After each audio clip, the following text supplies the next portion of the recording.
So I expect things to be a little slower for the next couple weeks on the Turnicorn. Our home race is at Lime Rock. We're running both classes, and Robbie Foley and Bill Arberlin are doing double duty.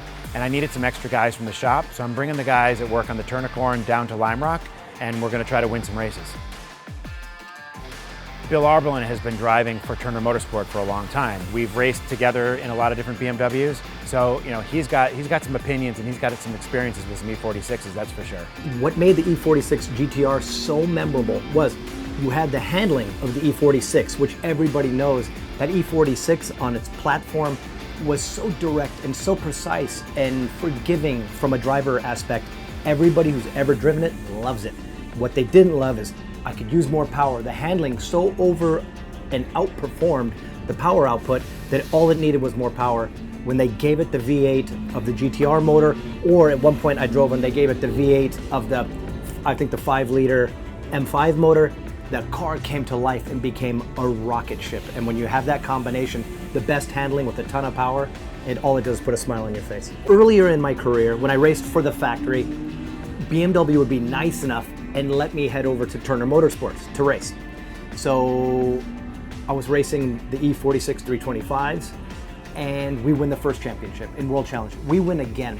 The neat thing about Turner is where BMW's constrained to kind of what they build, Will's not. Will at Turner is got a lot of stuff in his head. He's super innovative, and you kind of unleash him a little bit on a car, and he will build a winning car. So much so that we won in 3, 4, 6, and many championships after that and before that, and race wins constantly. You know when you're going to run a Turner car, it's going to be high tech, it's going to be reliable, because you have to have a reliable car to win a championship. That era when we were running the E46 touring car and then the E46 M3 was my favorite time racing in the mid-2000 era, both from a driving point of view, and Will and I won a championship in the E46 platform, which was awesome, but then we also strategized the E46 M3 to a win at the same time. And it was sort of our most winning days in some ways as a team, because we had a lot of them on track, and we just, maybe they weren't the most powerful car in a straight line, but boy did they handle and boy did they perform. They were reliable, and we loved that part of Turner Motorsport Racing's history. For me, the E46 is such a great handling car, and then to combine it with the power of the E92 is going to be incredible. I kind of grew up around both cars. I had basically posters of both on my wall. To combine those two is something great and something I would love to drive. As a street car, it's going to be hard to beat. We know what works. Our experience speaks for itself. The racing heritage, the 20 years in business as a service shop and parts company all kind of work together to provide a unique situation where we can come together and build this amazing car, and I don't think there's anybody else out there that can really claim that relationship and that dynamic. So when I heard about this project that Turner Motorsports is doing with the E46 chassis and the E92 power plant, it's been done before, but kind of never raised my ears. I know when Turner is going to get a hold of something and do it, it's going to be done the best. I mean, that's the end all, and I can't wait to get I hope they let me drive it. I want to try it. You put that thing on the street, it's going to be a guided missile done to the stratosphere. When we started this project, we sat in a room, we came up with some ideas that were just like a baseline, and since then we've gone off in little tangents and come up with more ideas, and we've made some decisions. But what I've noticed is that the guys, the team that are actually doing this stuff, they're taking it upon themselves to make sure that it's following like what I want, even though I'm not saying it. Like, they all know that they want the best and they want this to be awesome. So a little bit of creativity is coming out in each one of them, where they're going the extra step. They don't have to do maybe this little tweak on this part, or they don't have to spend so much time on these things, but they are, and it's showing, because I'll walk by and I'll be like, that's better than I expected. And I mean, not that I don't expect great things from all my guys, but their creative energy is flowing and it's making this project even better. I still am waiting. I really just want to turn that key and let that thing rip. Well, I think you got some time to wait.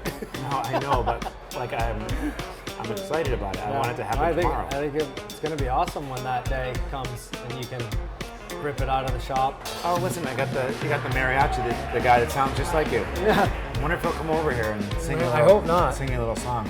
We got to figure out the seats. Yep. We got to figure out the air conditioning, which I'm a little bit concerned about. Yep. Obviously, you got to put the diff in the car. I don't know. I haven't seen anything yet.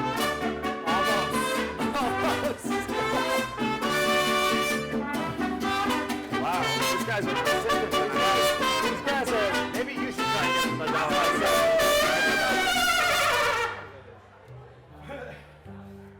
Yeah. So engine mounts.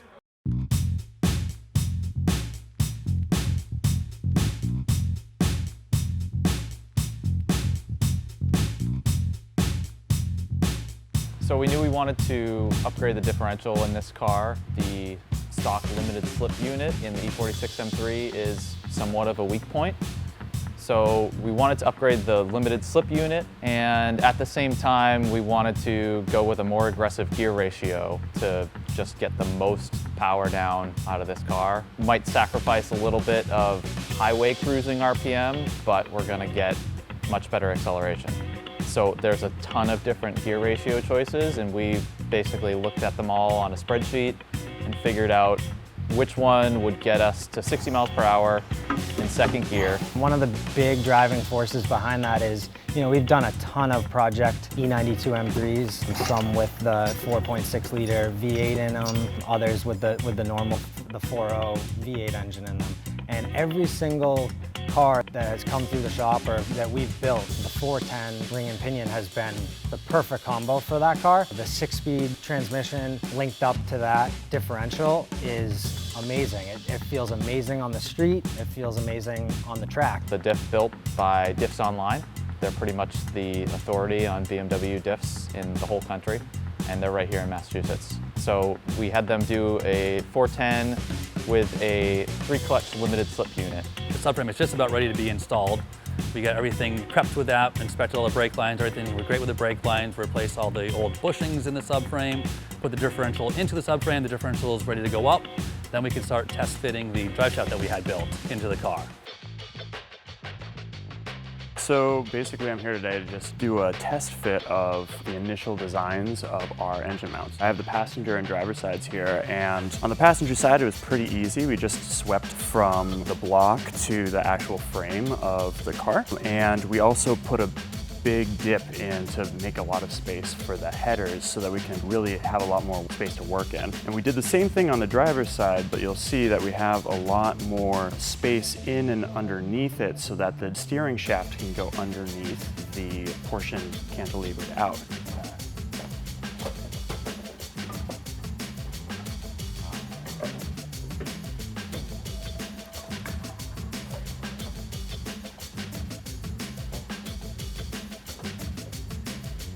The nylon prototype engine mounts from Desktop Metal showed up.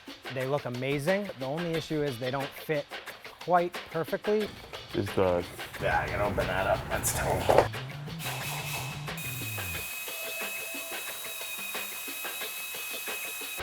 So as I try to get this thing lined up, it's like pulling. Like Pulling this. on the It's pulling on that. on the mount there, on like the actual bolt. Like the Is it the angle of the pull? I don't think it's the angle. I think it's the. It feels like this hole is like out too far, which is odd. There we go. Yatsy. Oh yeah, it's got way more space now. That's so great. With the nylon mounts, we are supporting the whole engine right now. That's actually really impressive. Yeah, Cool. So what's the next step for Desktop Metal? So right now, it looks like everything mounted up pretty well. It looks like except on maybe a stack up of tolerances or something, the frame mount on the driver's side is a little bit shifted, so we'll make a little bit of adjustment just to straighten that out. But beyond that, I think we're probably ready to print the metal. When designing this project or when outlining this project, I want perfection. I want perfection in everything. So I'm willing to wait a little more time if these motor mounts from Desktop Metal are going to be perfection. You know, they said it was going to be something that they haven't done before, but also it's computer and also they have some smart guys. So I expected a little bit sooner, but I'll wait if it's for perfection. Air conditioning is going to be super important to this car because the car is black on black. I mean, it's going to be hot. We wanted to make sure that the system is as good as BMW designed it. And we're looking at a very confined area. Not only do we need the AC compressor to fit in there, but we need the condenser and all the other AC components to fit and to work well. I saw these guys researching compressors, and I saw them mapping out how they're going to make a bracket and stuff. And what I thought at the beginning would be a no-brainer and just plop an AC compressor in there, charge it and go. It's going to be more intricate than we thought. Because it is going to be a custom compressor, it needs to have fabricated mounts in order to mount it to the engine securely. It's got to be mounted at the correct angle so that the belt doesn't slip and doesn't make any noise. And it has to be able to survive at high RPMs for this motor. So I see you've got the AC compressor mocked up. Yep. How'd it fit? It fits great. Okay. I made some brackets just to kind of get it in a position to make sure we can use it. So yeah, it feels nice and sturdy right now, but if it can handle 8,000 RPMs, that's, you know, a different story. Right. Yeah, and I think also it's pretty critical that the alignment is dead on. Yes, so I've actually ordered a laser alignment tool that we will be able to use, and that way we can align, make sure the belt is aligned all the way across the pulleys. Perfectly So in comparison to everything else. So we don't have any problems with that. And then we'll basically just make AC lines. Or the easiest way to do the job would have gone to stick with the original AC compressor. But the problem here that it's too big. So most people, when they do this, they will notch the frame rail, cut out a section of the frame, and then weld around it and just make room for it. But that wasn't something we really wanted to do. Do anything you can to avoid cutting the frame rail of the car. If you cut the frame rail and weld it back together, there's a chance it's going to twist, and it could throw the alignment of the car off just by a little bit. So that's why we decided to go with a smaller compressor and do the work of fitting that into the car. I keep looking for the desktop metal pieces, and they're not there. This was supposed to be like A, B, C, push a button, build us the mounts. I want the front buttoned up so we can do our awesomeness to the rest of the car. Desktop metal, what's going on? We luckily have a ton of things to work on. The clock is ticking, and I know Will is eager to get a lot of these items done. I'd like to kind of model this after the M3 GTS. But yeah, I mean, I think if we can get it to look anything like this,